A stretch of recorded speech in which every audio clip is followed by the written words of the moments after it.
ছন্দে সুরে বলছি আমি সকল জেলার নাম, তাল মেলাতে সবার আগে আসলো কুড়িগ্রাম। প্রধান জেলা ঢাকা থেকে একটুখানি দূর, এক জেলার নাম নরসিংদী আর একটা গাজীপুর। জয়পুরহাট ও লালমনিরহাট দুইটা জেলার নাম, রাজশাহীর নাম উজ্জ্বল করছে মিষ্টি স্বাদের আম। পাহাড় ঘেরা বান্দরবন ও সিলেট খাগড়াছড়ি, ময়মনসিংহের কিশোরগঞ্জ, নেত্রকোনা সুনামগঞ্জে আছে ধানের মাঠ, সুন্দরবনের কাছে আছে খুলনা বাগের হাট, ভোলা এবং বরিশালে আছে অনেক নদী, পাবনায় আছে পাগলাগারদ, বগুড়াতে দধি। পাশাপাশি দুইটা জেলা টাঙ্গাইল জামালপুর, আরও দুইটা জেলা হলো কুষ্টিয়া যশোর। মনের মতো একটা জেলা, নাম তার মাগুরা, তদন্ততে নারায়ণগঞ্জের নাটোর ও নওগাঁ। দন্তান্নেতে আরও 4টি জেলা বলতে পারি, নবাবগঞ্জ ও নোয়াখালী, নীলফামারী, নড়াইলের অধমের বাড়ি।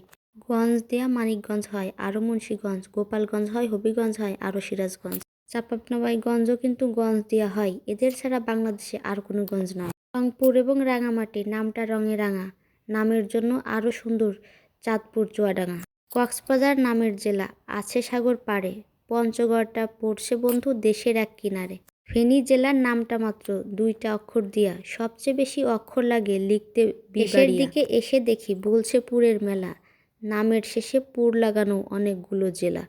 পুর দিয়ে ভাই শেরপুর আছে, আছে দিনাজপুর, মেহেরপুর ও মাদারীপুর আছে দিনাজপুর, ফরিদপুর ও লক্ষ্মীপুর, এই দুটো জেলার সাথে পুরো পাল্লা শেষ করিয়া গেলাম বরগুনাতে। আসার পথে কুমিল্লা ও ঝালকাঠি সহ ঘুরে এলাম রাজবাড়ী, তার সঙ্গে দিয়ে ঝিনাইদহ।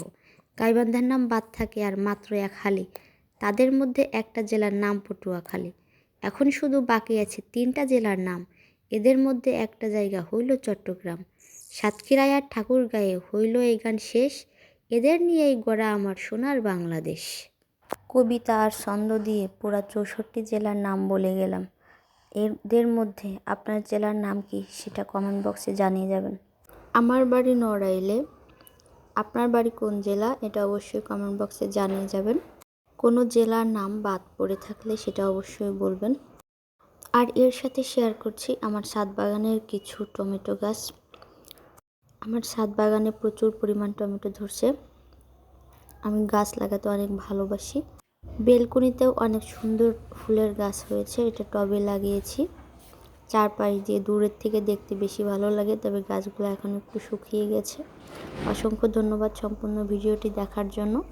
আপনার জেলার নামটা আবার কমেন্ট বক্সে অবশ্যই বলে যাবেন।